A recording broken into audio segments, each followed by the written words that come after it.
क्या नेपाल में नहीं घुस पाएगा कोई भी मुसलमान? एक फैसले के वायरल होने से मचा हड़कंप।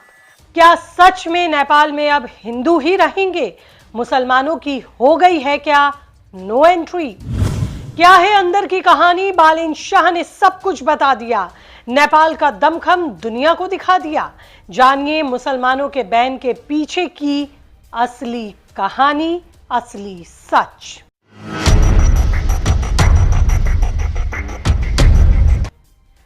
नमस्कार, आपके साथ मैं हूं ज्योति विनय कपूर। तो नेपाल एक ऐसा देश है जहां हिंदुओं की संख्या ज्यादा है, यानी कि वो हिंदू बहुल देश है। हालांकि वहां पर मुसलमान भी अच्छी खासी संख्या में रहते हैं और ये भारत से भी लोगों का आना जाना यहां लगा रहता है। लेकिन पिछले कुछ समय से सोशल मीडिया पर एक दावा तेजी से वायरल हो रहा है कि अब नेपाल में मुसलमानों की एंट्री बंद कर दी गई है। कहा जा रहा है कि कोई बड़ा आदेश आया है और अब सिर्फ हिंदुओं को ही वहां रहने की अनुमति है। लेकिन क्या सच में ऐसा कोई फैसला आया है या फिर इसके पीछे कोई बड़ा खेल है? आपको पता है कि बालेन शाह का राजनीतिक सफर बेहद दिलचस्प है। एक गायक होने के साथ साथ लोगों की आवाज और उनके मुद्दे उठाना उनका काम रहा है। तब किसी ने सपने में भी नहीं सोचा था कि बालेन शाह कभी नेपाल के प्रधानमंत्री बनेंगे, लेकिन वो अब नेपाल के प्रधानमंत्री हैं और नेपाल के लिए एक से एक तगड़े फैसले भी ले रहे हैं। चाहे भ्रष्टाचारियों और भ्रष्ट अधिकारियों पर नकेल कसना हो या फिर नेपाल के हित में कुछ बड़े फैसले लेना हो, सब कुछ करते बालेन दिखाई दे रहे हैं। लेकिन इसी बीच एक खबर सोशल मीडिया पर आग की तरह से फैल रही है कि मुसलमानों को अब नेपाल में घुसने और रहने की अनुमति नहीं है। ये बात हालांकि सुनी तो सबने, लेकिन हजम किसी को नहीं हुई। ऊपर से इस आदेश का विरोध भी शुरू हो गया और मुसलमान भी चिंता में दिखाई दिए।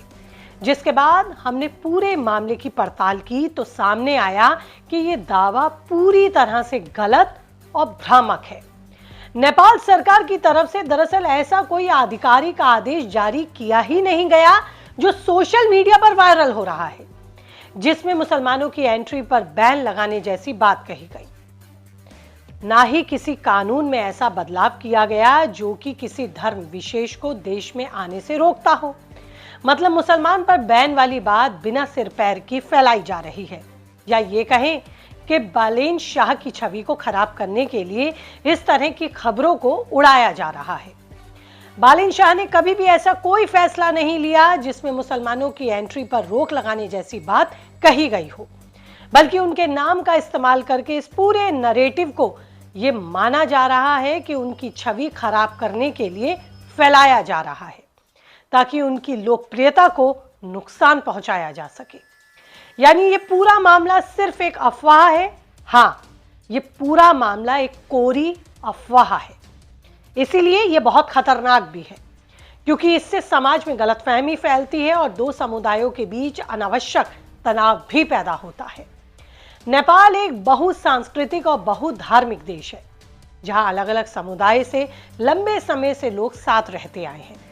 वहां इस तरह की बातों का कोई आधार नहीं है और इस तरह की बातें समाज को और बांट सकती हैं। लेकिन फिर बालेन शाह को ही निशाना क्यों बनाया जा रहा है, यह भी समझ लीजिए।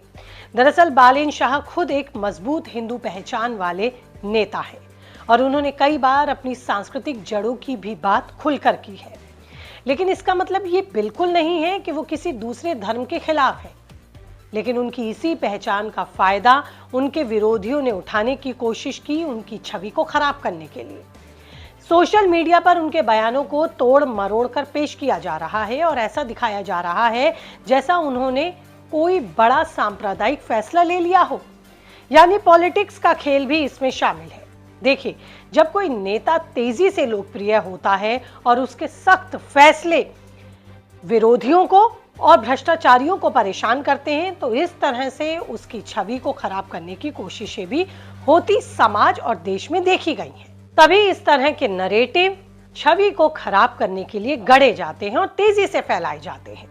बालेन शाह के साथ भी कुछ ऐसा ही होता नजर आ रहा है। उनके कामकाज से जो लोग असहज हैं, वही उनकी छवि को नुकसान पहुंचाने की कोशिश कर रहे हैं और इस तरह के ऊल जलूल मुद्दों को हवा दे रहे हैं। कुल मिलाकर इस पूरे मामले की सच्चाई यही है कि नेपाल में मुसलमानों की एंट्री पर कोई बैन नहीं लगाया गया, ना ही कोई ऐसा आधिकारिक आदेश आया है। बालेन शाह को लेकर जो दावे किए जा रहे हैं वो पूरी तरह से गलत और उनको बदनाम करने की एक कोशिश है, जिससे उनकी छवि को खराब किया जा सके। नेपाल आज भी एक ऐसा ही देश है जहां अलग अलग धर्मों के लोग साथ रहते हैं और आगे भी ऐसे रहते रहेंगे। लेकिन इस तरह की घटनाओं पर आपका क्या कुछ कहना है, कीजिए कमेंट, रहेगा मुझे इंतजार। और इसी के साथ इस रिपोर्ट में इतना ही। खुद को रखना है अपडेट तो कीजिए चैनल को सब्सक्राइब, और अगर आप करते हैं पॉडकास्ट सुनना पसंद तो कीजिए हमारे दूसरे चैनल पॉडकास्ट 19 को भी सब्सक्राइब। नमस्ते।